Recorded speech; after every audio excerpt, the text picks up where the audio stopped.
Yeah, I think you get into fucking anything you can when you're like, dying of boredom. So taping Yeah. fucking huge malt liquor to your hands and not being able to piss is like, grade A entertainment for our strip mall generation. Love it. Absolutely, dude. So speaking of, I'm gonna be drinking this delicious treat throughout the street today. It's in a plastic bottle, and I was at the liquor store, and the dude's like, "Do you need help finding something?" I said, "Steel Reserve." He's like, "I don't know, man." And when he found it, I got all excited. He's like, "That's the first time I've seen anyone excited about finding Steel Reserve." So, here we are. Just crack this bad boy open. Yeah, they usually function as just a burden. Although, I mean, the drunk you get on them is different than any fucking drunk you'll get on anything else. Like you get fucking fired up, dude. It's the high gravity, as they call it. I'm stoked. I can't believe they switched from glass to plastic too, which is benevolent because of how many I broke along the way when you get too drunk. I was gonna say, how am I supposed to smash this when I'm done with it? My first tattoo, I got a Superman S after drinking 540s. Oh At god! 3 a.m. in the basement, this Russian dude in in Broadway in New York City.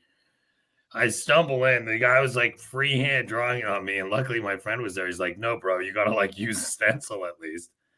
Anyway, so I fucking get it, and then the next morning, actually, my girlfriend at the time was visiting, and like the door is ringing. I like had slept in half an hour late, and I open the door, and she's like, "What the fuck? Where you been?" And then she's like, "Oh my god, what happened to your arm?" And I'm like, "Oh my god!"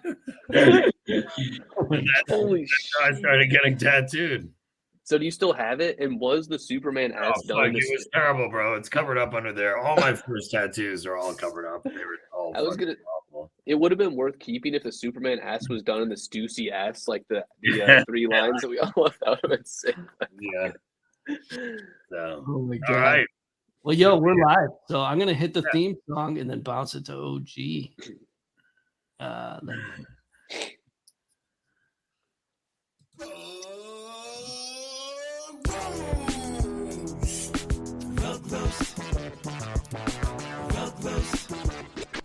It's a RugRoast.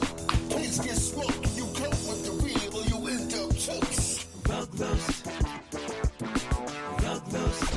Yeah, it's a RugRoast. Where we poking the beer, we riding the bull, burning no cheese to host.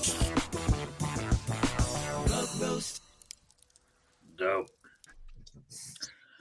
Okay, well, we're hyped. Oh my god, what's it doing? All right, go ahead. All right, thanks, Burn Dog. Well, we have some wonderful guests today.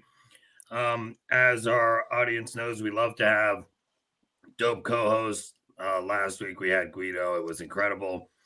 This week we have Die with the most likes.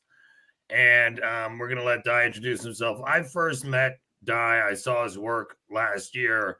And I look back, I love this in Twitter DMs back in September. I DM'd him to start engaging about his work. I picked up some on Tezos.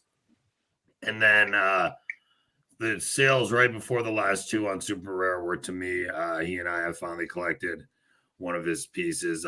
He's very unique, instantly recognizable, and has an incredible commentary on sort of consumerism and our society. And so, Di, what we'd love to start with is tell us about you before, how'd you get into art, your background, where you're from, how where you're from has impacted your art, and then we'll deal with NFTs and how you got into those next. Yeah, thanks, dude. Appreciate it. Thanks for the warm welcome. And yeah, it's fucking rad to be on, dude. It was great talking to you in New York too, like meeting you in person, clearly like somebody who understands in the kind of depths that I go to create the pieces I do. And it was such an incredible, experience to be able to talk about that shit, talk about a bunch of other shit. But yeah, dude, I've been making stuff for as long as I can remember. I mean, for fucking ever. I grew up in northern Indiana. So there wasn't a booming art scene there, to kind of say the least. I think. Are you from Elkhart? Are you from Elkhart? Around there, around Elkhart. Yeah. Yep. For those of you who don't know, Elkhart, Indiana is this weird town where like 90% of the RVs in America are made.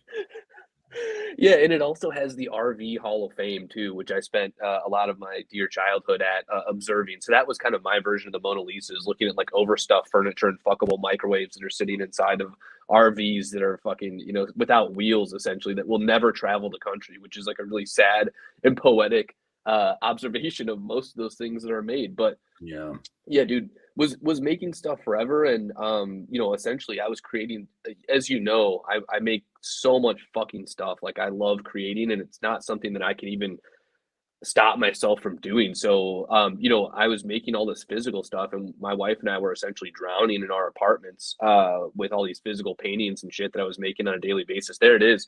That's an acrylic that I sent Fucking OG, sick, which dude. to accompany his piece. It's fucking gnarly as hell. But yeah, man, we were drowning in my creations, dude. So in many ways, like the more I created, the more suffocating it got to be, which was kind of like, again, poetic and sad in some ways, because nobody wanted it either. It was just like I was making it because I had to make it, but nobody wanted it. So my wife got me an iPad essentially to When was like this? what's that? What year was this about? This was 2015, I think, Okay. 2015 or so. Were Yeah. you writing already at the time too? You've written 2 books or 1 book? I've got 4 out now. Yeah. 4 books? Jeez. Yeah. So I'm just like, oh, Okay. nuts. So had you written any books at that point? Yeah, I was 2 books in at that point. Jeez. And so yeah, I go nuts, man. It's like something that I just have to get out of me, or else I rot from the inside. You know what I mean? Like I feel like it's destroying me and eating me alive unless I can share it with people. So but yeah, she got me an iPad, and it's kind of just been the story ever since, man. For the longest time I was casting these like creations into the fucking abyss that is the shithole Instagram, or I've always said this, getting a couple likes from pornography spam bots that just like happen to come across my profile. And so to shift into a place where people actually want to see this stuff, or like engage with it, or like Yeah. find resolve in it, has been wild and like completely surreal for me, honestly. That's so dope, bro. And so when was your first NFT sale? How did you get attracted into NFTs? We lost you, brother, into the abyss. Gotcha. You got me. Yeah, I got lost in the butthole.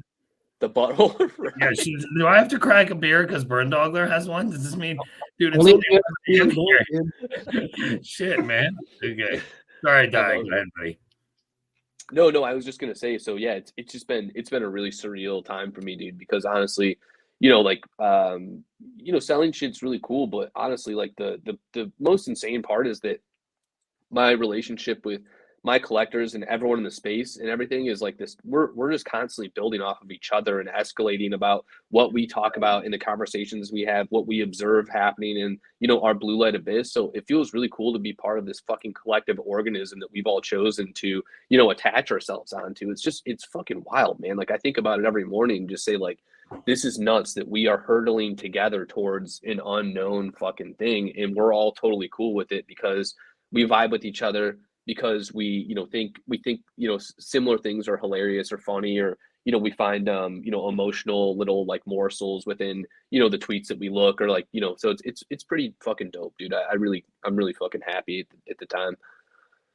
That's super dope. And then and I'll let Burn Dogler hop in. But what was your first NFT you dropped? Yeah, so I dropped one on Foundation. It was called Microsoft Orifice Suffering, I think, and essentially it was a digital illustration of an inbox, and it was like a bunch of people like with severed limbs and sending high importance emails and like beating off to like whatever in consequence they were looking at on their stupid ass screen, because I still work like a stupid 9 to 5 job where I create digital waste for a living, and like I always just think that like like everyone's inevitable future is dissolving into the lubricant of the desk chair that will house the next sorry fuck to do the same job you did. So like that was my first piece, but at the time I didn't really like understand what I was doing at all. So like I minted it, and I thought. And how did you find that style, like this, like raw meat? Dude, it's funny, man. Somebody asked me about that, and like I didn't have a ton of art background growing up. Like people have compared my work sometimes to like Ralph Steadman, and I think that makes some sense because I would read all the time, and I think honestly the books helped form my drawing and artistic style visually, even more so than like a lot of like traditional art. But when they said that, I was like, oh shit, I do remember his drawings in all those the Fear and Loathing book that I was obsessed with when I was a kid and stuff like that. So it definitely made sense. And I've been, really kind of rapidly trying to educate myself on, other on older artists. And then obviously as we're in the space, there's so many fucking insane and incredible like newer artists that you just get inspired by and evolve with every day. So that's been a pretty like huge change to my creative process as well, for sure. Dope. Bernie, you have anything you want to hop in on? Yeah, dude. So yeah, your art is like you're one of my favorite artists by far. Thanks, man. And I think it's like the relevance and just the way that you speak to our culture and really how fucked up we all are. But at the same time, I'm like pounding McDonald's and like just staring at my phone all day, and I'm like, oh, good one. But dude, it's awesome. And being from the Midwest, I'm right up in Michigan, just north of you. Like I get all the references, like the Lion's Den, adult store. And my wife and I went on vacation with our kids like a few weeks ago or a month ago, I don't know. And every time we drove by a Lion's Den, I had to point it out to her.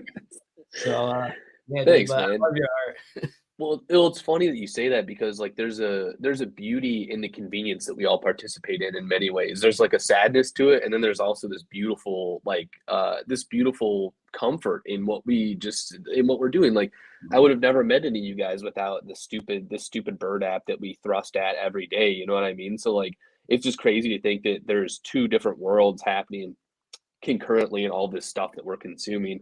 And like it's funny because I ridicule a lot of it, but like, dude, I fucking love BW3s and Dave and Buster's and stuff. They're great restaurants. They're just great places to get wasted at and go nuts. So like, it's just like they're built like that because they're like essentially engineered to like bring people in like moths to a fucking shit flame. So yeah, it's pretty nuts.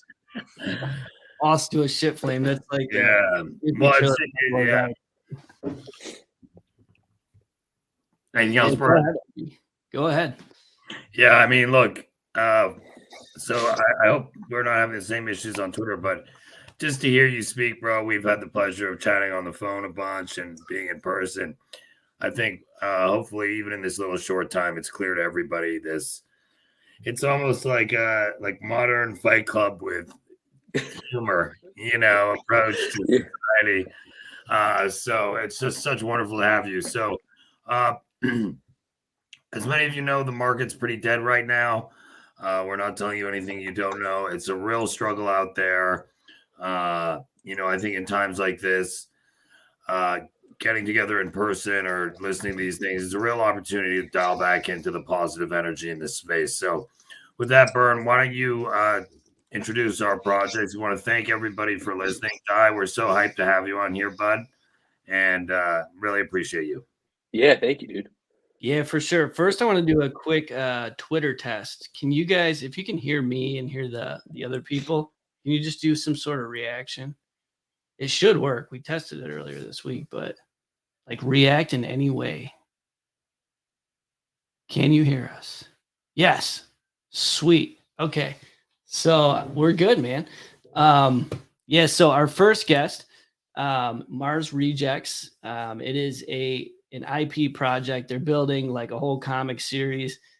OG's getting some snacks, getting a beer. He's going to get some like pretzels and macaroni or something. Well, I feel like I can't. It's like sort of, you can't just leave your co-host out on his own drinking Steel Reserve. So, in honor of Di and you, Di, I grabbed a beer in honor of you and our homie Burn Dog here. So fuck yeah, dude.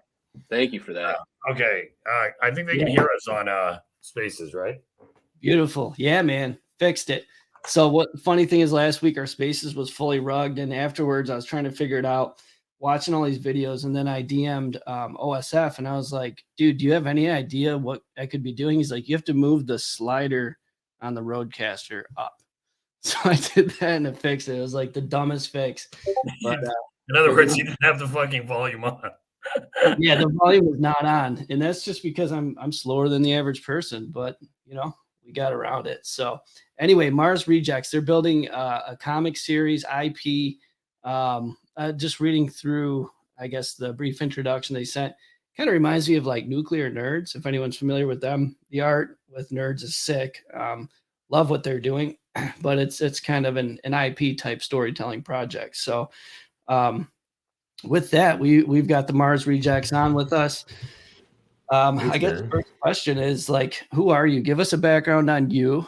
Yeah. You know, like Sure. First, I just want to say, man, like hearing Die is pretty incredible. He's just a super interesting person. You can obviously tell his art is insanely different and easy to connect with, but even just the words he uses is art in and of itself, the way he was describing his job and life. So shout out to Die, just one of the incredible artists that are out there. And we appreciate you, man. And that's kind of a little bit of what we're about. I'm not that interesting. I'm just here to help support the project and bring it to the digital stage for everyone. But I will say the artist behind it is the interesting and compelling story. And you can tell by the art. And that's the most important piece for us. He spent 6 months developing this art because it's the priority. And I think that's the thing that's been getting lost in the NFT world these days. It might be a large contribution to why it's slowing down is I think we've kind of lost the fact that it should be art first. And that you're collecting it because you're in love with it and you feel a connection to it. And that's something that we've been working on. And he's spent time building a variety of attributes, refining the illustrations and tone, and just making sure that we're comfortable with the output. Yeah, oh, gee, there it is, man. And we want to make sure the art speaks for itself. So when you mint something and you get it, you feel that connection, right? You're not like let down once the reveal happens. And we want to make sure people hold on to what they got. And if they want to acquire more, that's great, but that there's no flips.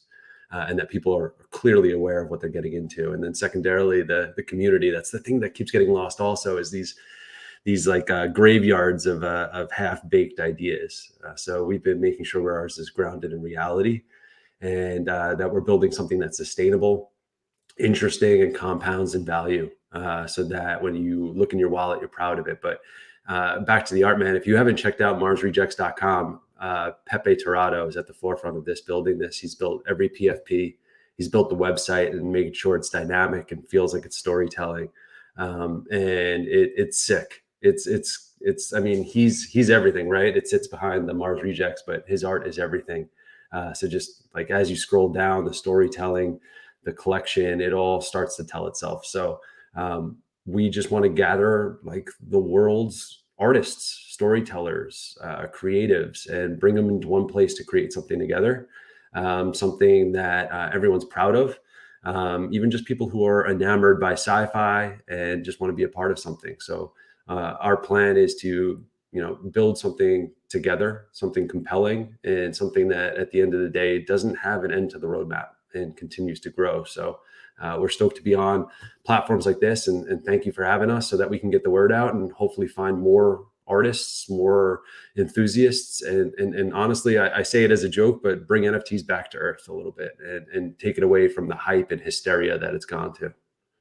Yeah, for sure. And especially with a project like this, I mean, it's not like a flip overnight, like massive hype. It's more of you hold it, you're in for the long run, because to build out like a solid IP with the art and the brand and everything and really make progress with that, it takes a lot of time. So this is the type of thing that, if you mint it, you're not trying to do a flip, a hype deal. You're more, you're looking for a long-term hold and to be part of the community and be into building it as well. It's just building the whole thing. So who is the artist on this? Pepe Tirado is the artist right now. He's the creator of the PFPs, the creator of the website. But the hope is that we bring more individuals. Pablo Alcalá is also joining us on the comic side of creation, and we have storytellers also, and that's where the community comes in, right? Like our limitation is only our experiences, but like imagine having Die on it and the shift in the story that would take if his perspective and his style of thinking was on it. And we don't want to limit ourselves to just 2 or 3 people's perspectives or experiences. We want to grow it, and we want it to do something pretty compelling and feel like at the end of the day, somebody was able to get a seat at the table that they never would have been able to get to, right? Based on where they live or based on their experience. And that's not for us to decide what their value is. We just want to help them share their ideas and build something really fucking cool together. Nice, man. So it's really the whole thing is like a comic graphic novel type of deal. What type of experience do you and the team have in that industry? My experience is on the Web3 side, as well as just the enthusiasm for storytelling, and being able to connect people. Pepe and Pablo have years of experience both on the comic creation side, as well as even just the corporate development side. And as Di said it, like slaving away at other people's work, and it felt like the perfect time to take your work and also build in the direction that you feel is important. And at the end of the day, find pride in the output. So I think we're all taking a little bit of our disparate experiences, bringing it together, and then also leveraging the community and their experience. And hopefully we're just the orchestrators, right? Once again, we just don't want to limit ourselves to our experience, but hopefully we can set up the moment for everybody else to jump in. Nice, man. I love that. OG or Di, any questions from you guys? Yeah, I just want some basic questions about the project. Did you raise any money already? No. Honestly, everyone here is probably almost too early. We're a baby right now. And but we like to have a variety of projects on our show. So Yeah. relative to the prior projects, this is a newer project, but that's all right.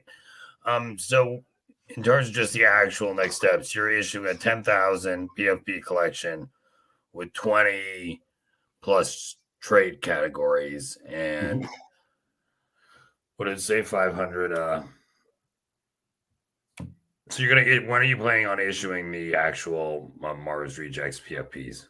We understand that like it's really about building the right community. If we put a date on it, we felt like we would be limiting ourselves to those that find it and are able to jump on. So right now we want to do it this year, and that's our plan. But within the year, we're not 100% sure. We want to make sure we build the right community first, so that we can get to that. Right now, you got a Discord or. No, that's the other thing that I think is destroying our potential in industry is the grind and the constant work you have to do to feel like you're a part of the community. We want to meet you where you are, and that could be over email, as simple as that. So what we want to do is we want to connect individuals and make it so that they can opt in and that they don't have to grind every day and check Discord and check back and feel like they're always constantly accountable. So we're going to do everything we can to make it simple, either SMS or email, and meet you where you are instead of having you forced onto the platform that we think is best. Yeah, it's interesting. It's interesting to hear your perspective. I probably oddly am leaning that art has moved more to the forefront, and last year and the year before were more PFP oriented and promises of gaming, metaverse, and all that. And that while I'm not a fan of OEs at all, there has been a big reshift to art, and I noticed it even in New York massively year over year. So it's just interesting because my perspective had been art has moved forward. And Discord, I've had a love relationship with it, so I feel you. I got scammed for 30K in my first couple weeks in the game, and which didn't feel great, as you might imagine. But so I quit Discord, 2 middle fingers up. But I've actually found, for us in our community and Money Click and some others, Discord can be actually a great platform. But I understand the difference. So for the audience, basically, you're introducing the project. These are what you're looking at. I'd love for Di to ask any questions he may have.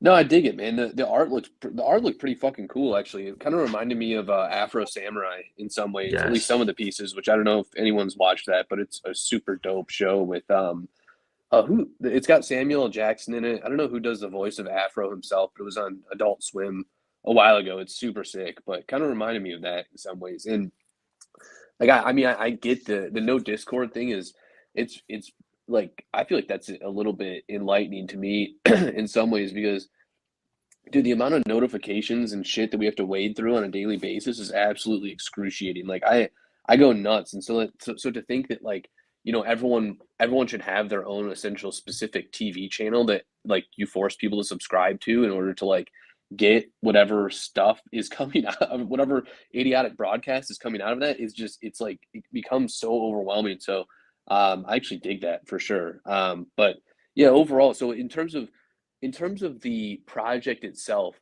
like how are you going to go about shifting? So are you saying that like for the story itself, artists are going to be contributing to the evolution of the story and the pieces themselves, or how is that going to work? Like, are you trying to like onboard artists, or like if you could just expound a little bit more on that. Yeah, 100%. So essentially, the way that I kind of see it is that there's two versions of the audience that could participate in this, and that's those that are collectors of art and those that want to be a part of the creation process. And we want to separate those two.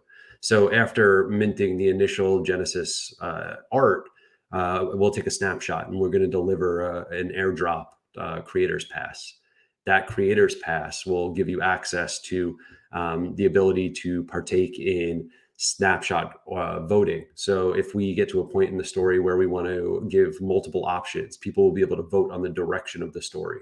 If we want to talk about style of imagery or give multiple options for full page spreads, they'll be able to vote on options like that. And we look to evolve and keep the community involved there. So that creator's pass will be something that gives you access to special areas of the website that you'll be able to vote on, specific areas that we will take directionally with the story, with the art, and with other elements when it starts to get to the physical nature, including actual printed art, gear, and the physical printing of the book itself. So we think you could still hold the art and not necessarily partake in the community element.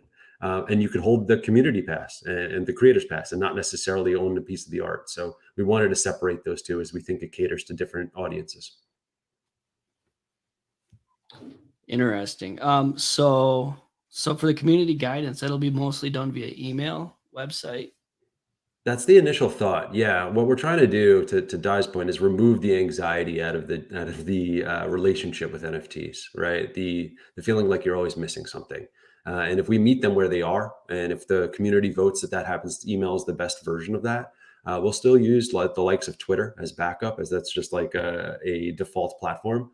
But taking out the constant need to always be online and meeting them in their pocket on email seems like the best path forward. But we think that there's room to evolve. And so if new tech comes out where SMS or direct texting is easier, we can certainly get to that as well. But we want to make sure that every decision we make is super thoughtful and that we don't accidentally bring back the anxiety that other projects have brought in. One clarification question on the art. Yeah. How was it actually produced? Like the 10,000 PFPs? Yeah, that's a great question. Was it generative based on traits, or like how did you? Yeah, it's a perfect question for Pepe. But there's a base version of the character, and then all of the different traits put together and layered into unique pieces of art. Did you use a platform like Async, or did you just do it general? Like we're using Bueno actually, and have a pretty good relationship with them. Bueno, it's called.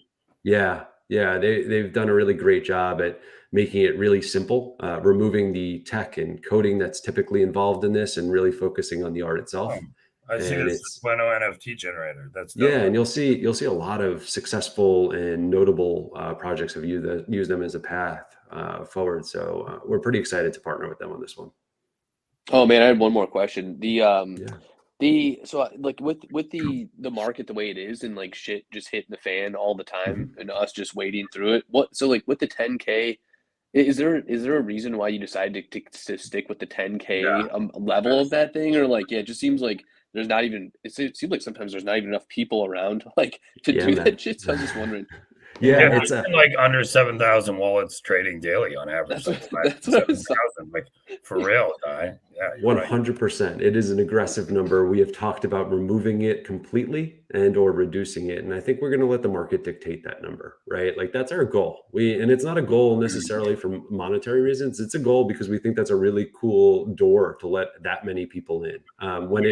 If and when the market says that it's less, we're happy to lower it. The other thing that we're hoping to do is onboard a lot of people who aren't in the space already, don't have a wallet, haven't figured it out. Hard job, but like, yeah. But I think that's why we worked with Bueno, is like to make it easy, right? And to and then remove Discord is to try and take away the scamming. OG, I'm sure you think about that every time you make a transaction, right? Like, you know what? There was a period there I was. But now I just took the L and fucking came back, bro. I appreciate that. And time heals all. I quit Discord for a Yeah. month and a half, I was like, I'm never fucking going on there. So I feel you. One I other don't blame thing him. I give in light of what Di said, not only would I consider collection size, one of the things I think I've learned in PFPs is that, look, obviously in this business, anything can work, but you need to have a few things if you look at all successful PFPs that define them. One is you need to actually be able to build sets, ideally. And sets get incredibly complex when you go to so many traits with so many things. To put together like 3 to 5 in a set becomes difficult. Number two, I'd also think about every community from dick butts to toads to apes to wreck guy to chimpers. You have a little kind of like wrecked vibe, size, whatever it is. And so that can come naturally, but I haven't seen, goblins had the weird talk. Motherfucker had motherfucker in the name. And so those are just like two little things that might be helpful for you to think about as like, how is somebody going to want to own more than one of these things and in what configuration given this mass variety of traits? So Bernie, how about you? I appreciate that. That's honestly, that's great feedback. And branding is a thing that either happens authentically and organically as you produce, or something that you could set up, right? And I think we're still often figuring is based on the name too, like wreck guy so I'm with you, but it can come more good. But it's just good to think about it, and you can help. I've worked with projects to help them start the ball rolling. Yeah, for sure. I definitely agree. You got to have like that little tagline. I guess you could call it a tagline. I don't know, but something to like a rallying call of the community. And at times, like a lot of that comes naturally, right? Like with Wrecked Guy, where you all know I'm deeply involved and I shill it relentlessly. Like Golden Girls, right? That's just something I fucking came up with, and it took off. Like all these little things, the community will just kind of like build over time. A lot of it can be natural, but to OG's point, yeah, like having that rallying call, I think, is huge. Bird Steph and I talked about wrecked, using the term wrecked and different things. Like when it launched, he and I had conversations. And if you take Di has good meat, Good meat, dude. Every time we're cooking like ground beef or something at my house, I'm like, good meat, man. Right? Yeah. Yeah, you're not wrong there. And it's like it's like in many ways I feel like we gravitate towards the observational nature of what's happening in the space at any given time. Like yeah, wreck guy is popular because we've all been there, like we've all gotten fucking wrecked, or like the transactional nature. There it is, dude. Or the transactional nature of saying GM and then having that shift into fucking good meat. Everything is meat. And I see what you're saying there, burning OG. That makes a lot of sense for sure. Yeah, that's helpful feedback, and I'm hoping that you get a group of creatives together as our goal, and they'll come up with something better than I could spend days, weeks, months figuring out, and they'll figure it out better than I could. It's a good way to do it. I mean, yeah, you gotta. It's a balance too, because you can't do it without sounding shilly or corny, right? Sure. It has to fit. So it's kind of tough to do. But back to the supply, I do like how you said you'll let the market dictate. If I were you, I probably wouldn't advertise it as a 10K PFP. I might just come right out and say the market's going to determine what our supply is, right?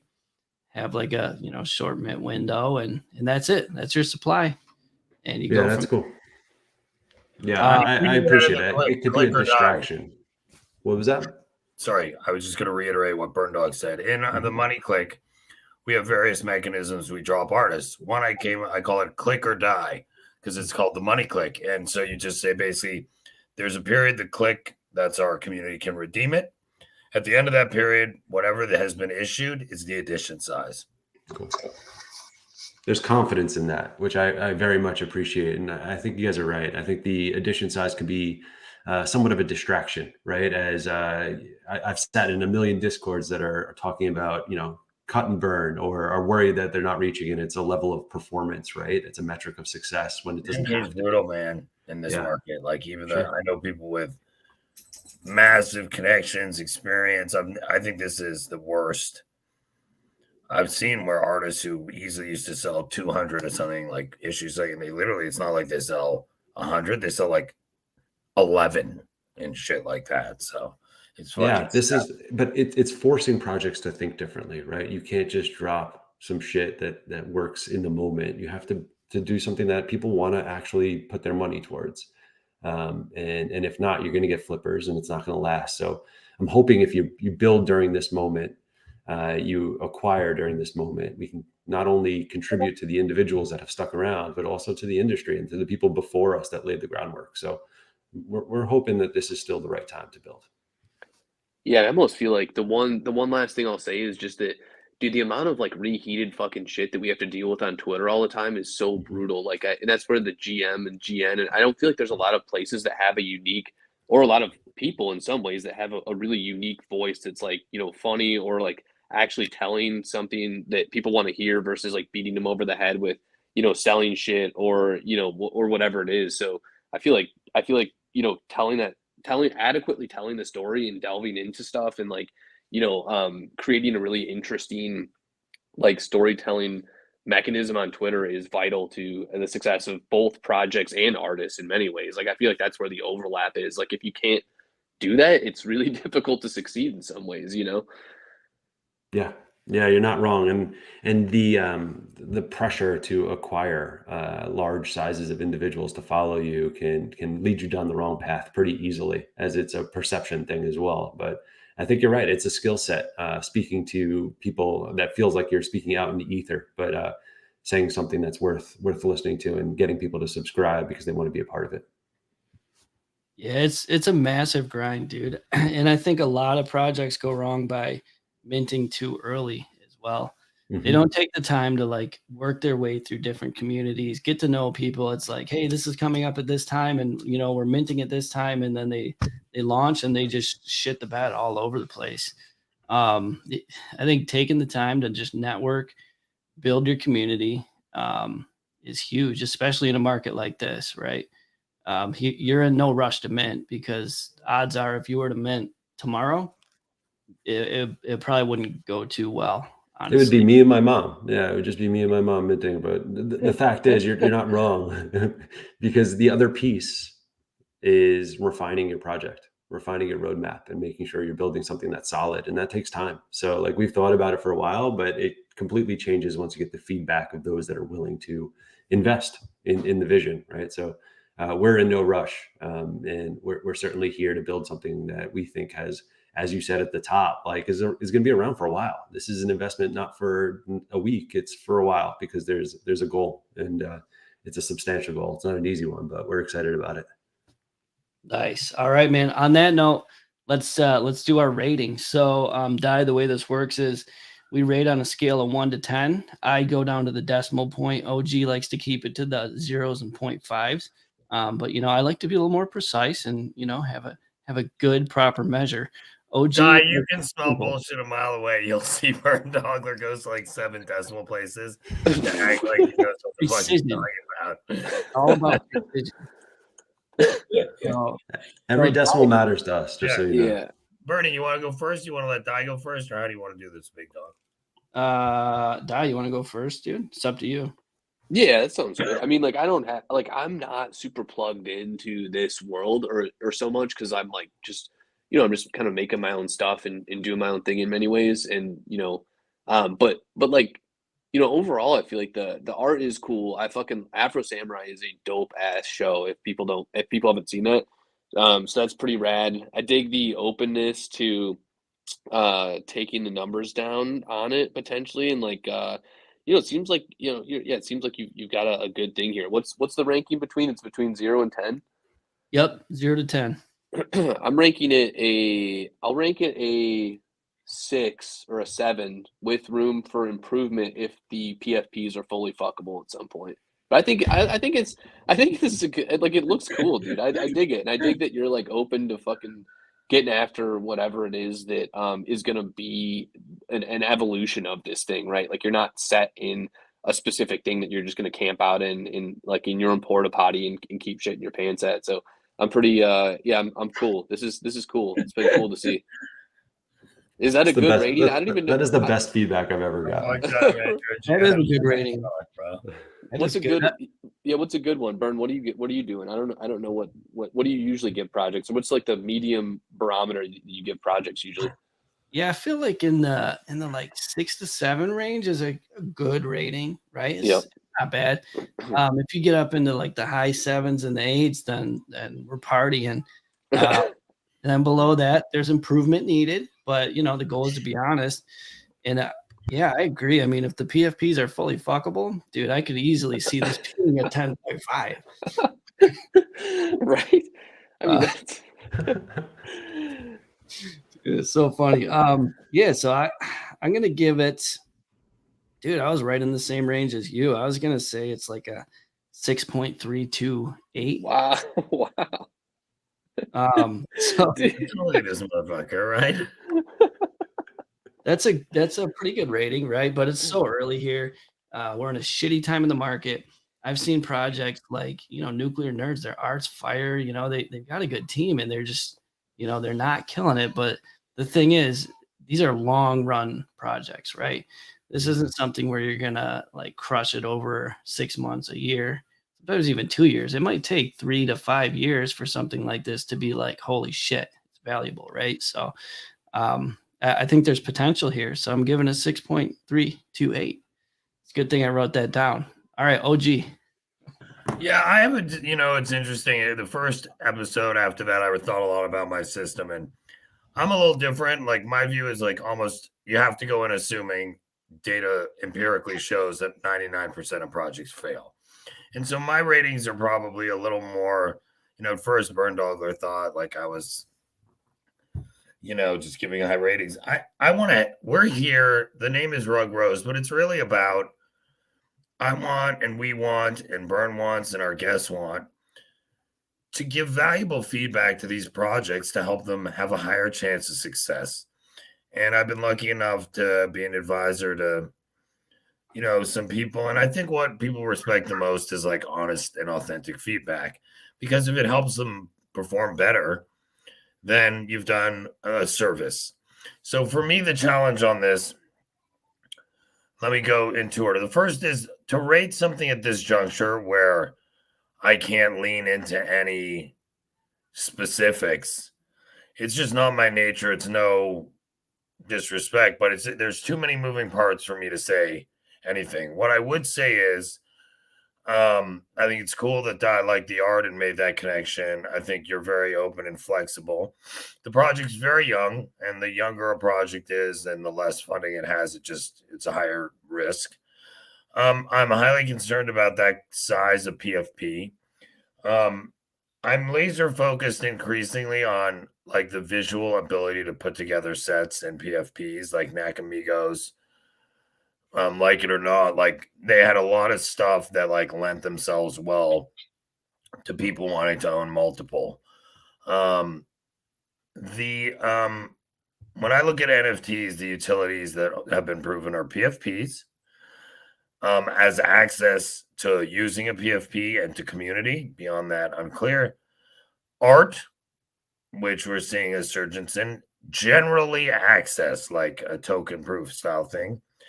As you move out beyond that, we haven't had the same level of success, and very few comics, again, have succeeded. Just like music NFTs, it's been hard. Gaming PFPs, not really done well. So, in this case, my view would be like I'd want Mars to come back when they're closer to the launch with specifics. Here's the collection size, here's the art, here's exactly what we're doing. Because without that, it would be irresponsible for me to rate it. So I hope that's helpful, but that's Man, I really appreciate the well-articulated and super thought-out response. And if it's okay with you, I would ask if we could continuously keep in touch with you all for feedback always as we bro. develop. Well, I think you're hoping, G. And when we do come back, we will be fully fuckable, 100% sure, and we will take that 10.5. Oh man. That's we need to, that's what we need to send Web3 is everything is, that's just what we need. Every profile picture should have an accompanying flashlight of that PFP I mean, that's the true utility, dude. Like 100%. machine washable, microwavable. You know, like that's how you develop Bro, a I've bond seen with your community. your flashlight PFPs. Have you seen him? Guy puts them on his feet. You guys have moved us into a very different market, and Yeah. I don't know if we can handle that type of creativity. Yeah, me either. For sure. I think the flashlights are key. Oh yeah. Well, just super appreciate you. Super appreciate Burn Die, of course, the feedback, and really appreciate you coming out here. And we're definitely, as we get close to a launch, we can reconnect and available in the meantime. Burn Die, anything to say before we? No, nothing here, dudes. Thanks for having me. This is fun as hell. We'll have to do it again sometime. We're not done. We got one more project, bro. You got Really? one Oh more shit. project to go, man. You're Yeah, not out but- yet. For Grab I'm it on, done. I'm baby. done. You're here. Grab You've another committed. beer. I'm grabbing one. I'm gonna butt funnel this thing and let's go. Let's Yeah, go. dude, chugging it's valuable for sure. It is. It is. Thanks. Yeah, thanks for coming on and showing your shit, dude. That was it was fun to talk through some shit. Yeah, thank you for having me. Appreciate the platform. Appreciate the feedback, and we'll definitely connect and talk further. So thank you. Thanks, man. Stay in touch. Appreciate it. Definitely. Bye, guys. All right, next up, OG, you're gonna kick this one off. Yeah, no, we you got want to Bird. introduce the project and then I'll jump in, Bird? Is that Yeah, cool? I don't have the sure. crib sheet up. I depend on your hand holding. Yeah, guys, we actually have a crib sheet for this. Yeah. So we know what to do next. Pretty professional. But next up, we've got Eldora. It's a metaverse where businesses and Eldorans come together. It's like a finance hub type of deal, networking in the Web3 space. So, with that, I'll pass it over to OG to open up the first question. Vince, welcome, dude. Yeah, Vince, Well, welcome, thanks. welcome. And my background, as I think we've talked about, I'm a finance nerd. Did the first decade of my career in finance. I have a CFA and MBA, and was a professional hedge fund manager, and still actively involved in a lot of investing. So, Bert and I decided, we split up the projects on who's going to lead. So, Vince, we'd love just the basics on the project, when it started, who's involved, your role, Sure. has it been funded or not, and then the simple dumb guy elevator pitch of what this is and why people should care. Okay, perfect. So I will start by introducing myself. I'm Vincent. Everyone in the Web3 call me Vince because it's more easy. So I am currently the community manager of Eldora. I joined the project very recently. The project has been established since June 2022, so almost a year. But Eldora is building something big and like a part of the Web3 revolution. In the team, we have our founder, which is Théophane Ramé. You can see the team on the website eldora.do. You will see the different people in the team. Theo is an expert in the blockchain and tech industry, and also is well connected with family offices. If you don't know what is family offices are organizations that manage assets and wealth, and they are looking to invest money in project. And that's the goal, because Theo is very well connected to worldwide family offices, because Theo has his own family offices. So he made a network into the family offices world, let's say. And Eldora will be like the decentralized space of opportunities. Why? Because we want to bring the family offices in our metaverse, and we want to bring people or projects or brands that are looking to raise money. And for example, if family offices have money to invest, they will see that through meetings, through show, through video, or whatever we will be able to do in the metaverse, project will be able to show and to explain the project, the brands or the ID they want to raise money. So the family offices will be able to create some DAO, to invest in a common, and it would help both sides, because we know that the Web3 space is very difficult. Sometimes little projects have problems to find some funds to raise the project to another level. And family offices, they are more like Web2 oriented, but they are really aware of Web3 is a revolution, is happening now, and a lot of brands and projects are like establishing themselves in the moment right now, and they would like to be part of this Web3 revolution, and they would like to invest in a very promising project, and that's the goal of Eldora. Like, you will be able to do meetings, to sign contracts, to transfer funds directly from the metaverse. You will be able to do partnership.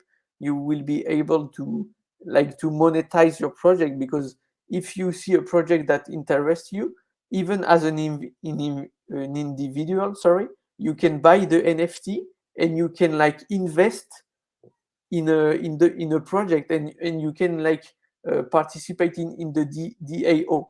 So it's really a new world. It's really focused on the finance, because like the team has a big financial background, and we truly think that here you have all the team. Where are you guys based? The main team is based in Switzerland, in Geneva, and the other part is in France, in Toulouse. And so basically, you want to be an online Web3 hub for family offices to connect with deals and fund them through DAOs. Exactly. And have you explored in Europe the legal ramifications of being in a DAO, or of allocating money through a DAO and an NFT? Yeah, from what I know right now, I know that we are very cautious with the regulation sides, because as Web3, crypto, and NFT world is evolving very, very quickly and daily, I know the team is working with some lawyers, like, to be fully, how do we say, in the legal space, of course, of the regulation. Yeah. We don't want to be like out of the laws, because even more in Switzerland. You want to sell in the US? You want to sell this in the US as well? It depends on the community we will have, on the project we will have, but we will be sure that we are fitting every regulation where we are selling the NFT and the audience. Yeah. And you have who's on your legal team, or what law firm do you use for that? I can give you this information, because, to be honest, I don't have the information. Okay, no but problem. I can ask if you want. I'd be curious about that. We can get to that after the. Okay, and do you guys have existing relationships with family offices, for example? I've done some deals. My partner is like in that whole family office community, and we've gone to the lunches and presented, and it's quite a rigorous and extensive global community of these family offices. So what's your specific connection or source on that side? And then on the deal side, same question. Like, I know the founder is very well connected to the family offices. I don't know any family offices, because I don't have that kind of network, because I know it's high net worth people, and it's not accessible to everyone. As our founder has his own family offices, I know that he's well connected with other family offices. I don't know which one. I can give you names, I'm sorry, but I can ask Theo if he can give me some more names, and I'm sure he will be happy to provide me those information. And do you guys, if something does well and they sell it in there, you'll distribute the funds to the people who are in the DAO? Is that the idea? Yeah. Okay, and then it can be done through a smart contract, right? To make it reviewable on sides. Yeah, I know everything will be planned. I'm on the community side, let's say. I'm not much on the technical side. I just started very recently in the project. Understood. But every day I'm learning new things, and I'm more and more interested on the technical side, of course, because it will be a big part of the project. So every day I'm learning with the tech team. And Burn and Die, you want to jump in before I ask any more questions? So to me, I mean, it looks kind of interesting, right? But I don't know the ins and outs like OG does. He's the finance dude, but I mean, so I want to get my project funded. I'm looking for like VC backing, or I'll just say VC because that's the only word I know, right? Yeah, okay. Yeah. I'm looking for Way to backing. think about this, Burn Dog. So for the audience, basically, if you're a startup company, there's several ways you finance. Usually you start with friends and family. Then there's a variety of venture capital funds. But as Vince alluded to, and sorry, Bern, I'll turn it back over. I just think Oh, you're good. Go. What usually happens is a family like sells a business. Say you have like 100 convenience stores and you sell it, and then all of a sudden you're like, shit, I got $50 million or $100 million. And so now all of a sudden you're like, well, wait a minute, like I got to invest this money. So a lot of the time people will turn it over to like Goldman Sachs or Morgan Stanley. But often what they also do is say, well, hey, in order to make these decisions, I like want to invest in other funds, and I might want to do some direct deals, and I might want to allocate to a few VC deals. What happens is they basically become a money manager. But like the money management business requires scale. And so in order to get access to deals or to see projects and get deal flow, the family offices, many are big, but there's many sort of smaller ones. And what they do is they get together and they have regular meetings where members bring deals, present deals, they call in companies and so on. And so what this product's trying to do is formalize that in the metaverse, it seems, where like instead of having to join, and like I've gone physically to a bunch of these and looked at companies and presented and so on, instead of having to do that, you do this in this other way. And so it would be a way to source money and a way to allocate money. So sorry, Exactly. Burns. I hope that's helpful. Oh, that's good, dude. That is that's very helpful indeed. Yeah. In this steel reserve, the more I have, the better it tastes. So that's good because at first it was bad, but now it's getting better. Oddly, it transitions from urine to something that's like somewhat drinkable, I would say. Yeah, it started out as straight piss. Okay, Bird or Die, you guys have any more questions for Vince? Go ahead, Die. Dude, I have nothing, man. I'm in over my head here. The only thing that I've dealt with in the finance world is Plato's Closet, the used clothing store. So like I'm completely over my head. But it sounds like you guys like have some good questions and know what's up. So I mean, like are we rating or are we? We can rate, but here's what, if it's okay, Vince. What I'm going to say on this one too is the project's early.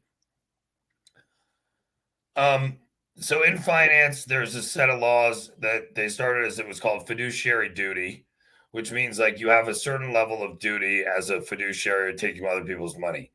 There's another elevated one. I think it's now gender non-specific, the prudent person rule, where not only are you a fiduciary, but like you got to do stuff that like somebody who's careful and prudent would do.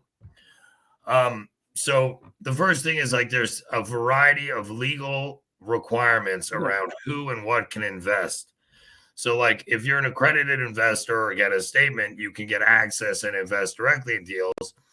But if you only, but say you have 25 grand and you're going to invest it, there's a whole bunch of these deals you're not allowed to invest in because they're basically like, look, we can't protect you, investor, because it's like this market's a bit Wild West and there's not the same level of scrutiny. For those who also might not know, DAOs, which they were, all the rage, I'd say, in like 21 and a lot of 22. But my personal experience with DAOs, I also have spent, unfortunately, far too much of my life when I was running companies and legal issues and personally. Right now, there's only one state in America, and I think it's changing, that recognizes, sorry, my dog is making a nightmare, that recognizes DAOs as a legal entity. For those of you who are currently in DAOs, myself included, there is an implied partnership concept, which means if you go and invest in a DAO and that DAO does stuff and bad stuff happens, you actually could be an implied partner in the DAO and have legal responsibilities. My gut, Vince, is, with all due respect, it's very hard to do any analysis of this project without knowing specifically who the family offices are, the exact legal structure. I have done investments, and there is ways to invest. Many of these, oh, we lost Vince. Bye, Vince. But many of these structures can be done through complex things where you have Singapore holding companies that hold the operating assets and Long story short, it's doable. But I'll tell you, this ain't you guys, like you said, it's over the pay grade. This is like real stuff that's governed by very strict rules. And my answer on this is like, I don't think again, we don't have the information required to make any judgment about this because those people showing up, they're fiduciaries and they can't just go online in some NFT and invest money. And the people raising money have all these constraints. So my view on this project, hopefully Vince comes back on, is we need access to the founders because the current information, take the actual case of whether people want to show up and walk around in a fake metaverse. That's another big, large conversation. Definitely people want centralized ability to do deals. Definitely there are solutions like this that exist. But my answer is this. I wouldn't recommend either of any of us rate it at this point because the unknowable is all the stuff here that would determine a ton of the value. And that's my concern. Vince, I don't know if you heard that. No, because yeah, we say dropped. I basically said hey, the problem is we need all those specifics from the founders because, like, again, there's certain family office. My friend, my partner in some deals with me is much more tight with this group, but has brought me to many. And so you have to know exactly who are you dealing with, what group, how big's the capital, are they able to invest? Does their charter allow them to invest? And then once you're doing financial transactions in here, I can tell you without doubt that is a security and you will trigger SEC rules. In addition, there's rules that if you have more than 100 U.S. investors, there's something called the Investment Company Act of 1940. And so again, most crypto fund structures such that they only have 99 or fewer U.S. investors. Me and a team of people invested in on one of Blockchain Capital's third fund. We took down a big segment of it. And like you literally had to cap people out based on you can't risk going above 99 people. So long story short, the takeaway for me is we'd love to have another chance to look at this with the people who can speak to these details. My guess is for this audience, given that Die and Burn Dog are probably a better indication of like, what people understand. I would say Burn, Die, don't you think this is probably a hard one for this group to understand, or am I? Yeah, I agree. And I think like, okay, with this, like maybe you just do like 40 NFTs and you find people that know what the fuck they're doing that want to get into this, just from what I understand on it. But it'd have to be like super small and it's super involved. And I think anyone that gets in this would need to lawyer up, right? Basically. So kick it to Die. Dude, you said it all, man. I feel like I'm in an episode of Judge Judy right now with all these restrictions and talk about legalities, dude. I mean, yeah, OG seems like he's got his fucking head around stuff. My head's spinning over here. I don't know if it's the Robitussin or what, but yeah, OG and Burn, you guys have this thing covered, dude. Fucking died, man. You're one funny motherfucker. I love it. It's super cool, and the people in the audience might not appreciate what an enormous opportunity this could be if done right, because the assets in family offices are in the hundreds of billions or greater, trillions probably. Exactly. Globally. And so I think this. Sorry, go ahead. Yeah, if I can just add some details. Yeah. Like every family offices will have their lens, their building, and they will be like able to invite people to do meetings, to discuss money, like everything about monetizing a project or raising funds. And we have already some cool partners. We have Green Gauge. We have 1 inch integration. You can do your swaps into the metaverse directly. We have Crowd Crate. We have Stack Talent. You will be able to find your Web3 job also in the metaverse. We have also Future Sense. It's a Korean partner on the regulation side for the KYC and the SBT. So yeah, we are step by step adding some new partners.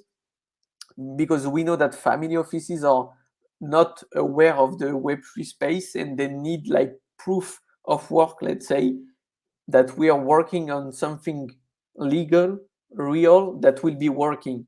Because if not, they won't trust us, because they may know that Web 2 and Web 3 is a different world, and Web 3 is a bit wider than the classic world they are using to work in. So that's why our founder is focusing on step by step bringing some partners to show them that we are really building something. Yeah, I get that. I mean, OG, I don't know if you agree with me, but the way I see this working is you find a family office that wants to get involved, and you find a project that wants to get involved, then you sell them the NFT. But I don't see this as something like you roll out and everyone wants to buy it, just because it's so niche, and there's a lot more involved than just like blasting out a bunch of supply, right? Yeah, we will see how it goes, because like we need to think about it, but we will do it in the best way as possible, as it will be for the individuals, for the brands, and for the family offices. We truly think as an ecosystem. We don't think like just an NFT collection. It's more than an NFT collection, because each NFT will be like Eldora Pass, and will grant you access also to private investment clubs to participate in a DAO. So it will be like more than an NFT. Okay, that's helpful, Vince. I mean, I can give my feedback. Brian, you want to go first? You want me to go? You go first, because you know the shit way better than I do, and I'm gonna. Here's what I'd say. Wonderful idea in theory, and there will be a need for family offices to come together. We talk often on the show about how generally difficult the category is. Gaming hasn't succeeded yet, but I think gaming and fashion are next. But basically, right now, as we've said, unless you're a PFP, art, or like direct access to something that's usable today, I think this has the added difficulty of, I think, like, you know, in Seinfeld, yada, yada, yada, when Elaine has, like, you go, like, yada, yada, yada, and you go over the important parts. The problem with this, I unfortunately have been schooled through millions of dollars and years of legal challenges personally. And once you have a big company, everybody sues over everything. And so these are non-trivial issues that are enormous on so many levels, from how you actually administer and transfer money in the platform to what security bodies you need approval with, both state, federal, international, to convincing people to discuss detailed financial things in a metaverse, which I still don't know if people are going to want to like wear a visor and walk around in some weird fucking place. You know, I have a different view of what the metaverse really is. And so what I'd say is, like, this is a super cool, like, in some time, like, yeah, should offices be meeting virtually and raising money this way? And like, I don't have a problem there, but I'll tell you, like, I just think people underestimate what it's like when you get one letter from a lawyer.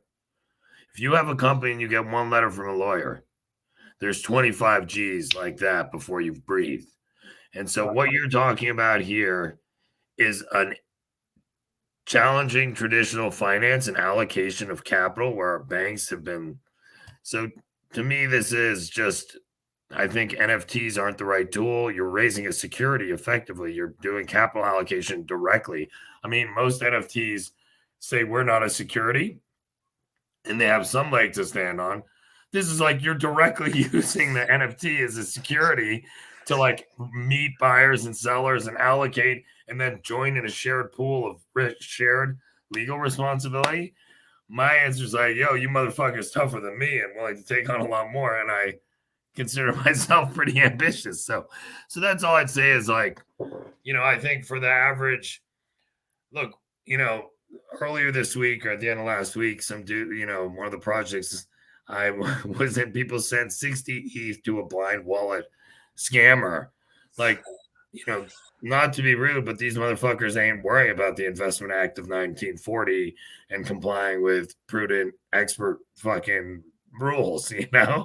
you were alive when that one came out. Yeah, it 1940. was. Shit. You were like, what, 10? 17, bro. So anyway, what I'd say is like, I love the idea. I'm a super finance nerd. Like, fuck yeah. But this is one no motherfucking joke road to try to break down in my Yeah.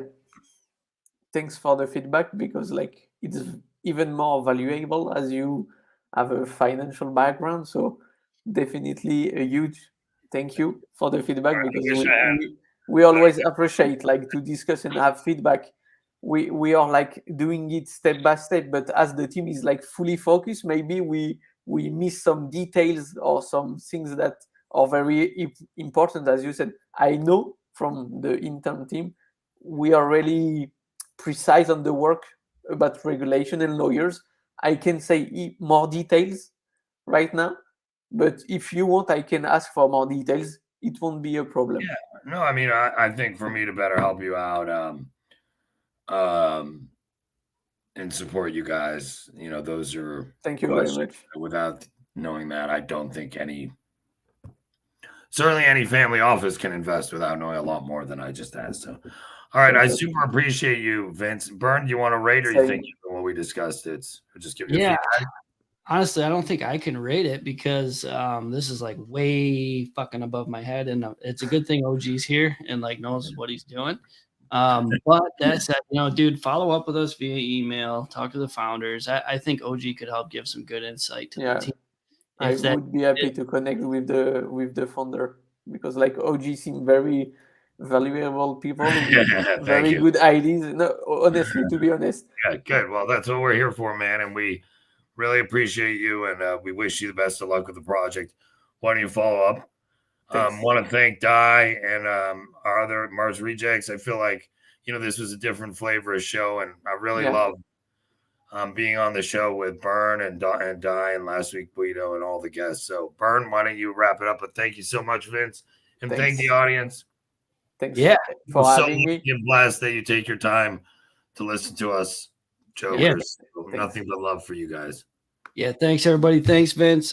Dude, this Steely Dan was like, I'm halfway done, and I'm like, I'm kind of fucked up. I don't drink a lot. I'm on my second IPA. I was like, not to leave you out of the cold. I got to go pick up my kid from school. It's on the way there, but it'll wear off by the time you get it. So I weigh a lot, so I'm legal limit. Yeah, so like, all right, podcast will be up later. We do have previous podcast live people. If you want to follow that, we appreciate it. On YouTube, follow, like, comment on it, share the Twitter, whatever you want to do. We appreciate it. Spread the word. Vince, thanks for coming. Thanks for having us. It was a pleasure to discuss. Yeah, really great meeting you. You guys, we also strongly love memes of me dominating Burn Dog in any way, and on his back, him, and so anything like that is really what I'd love to see. That's my favorite. All right, much love, fam. See you next week. See you. Bye. Peace out. Thank you, everybody.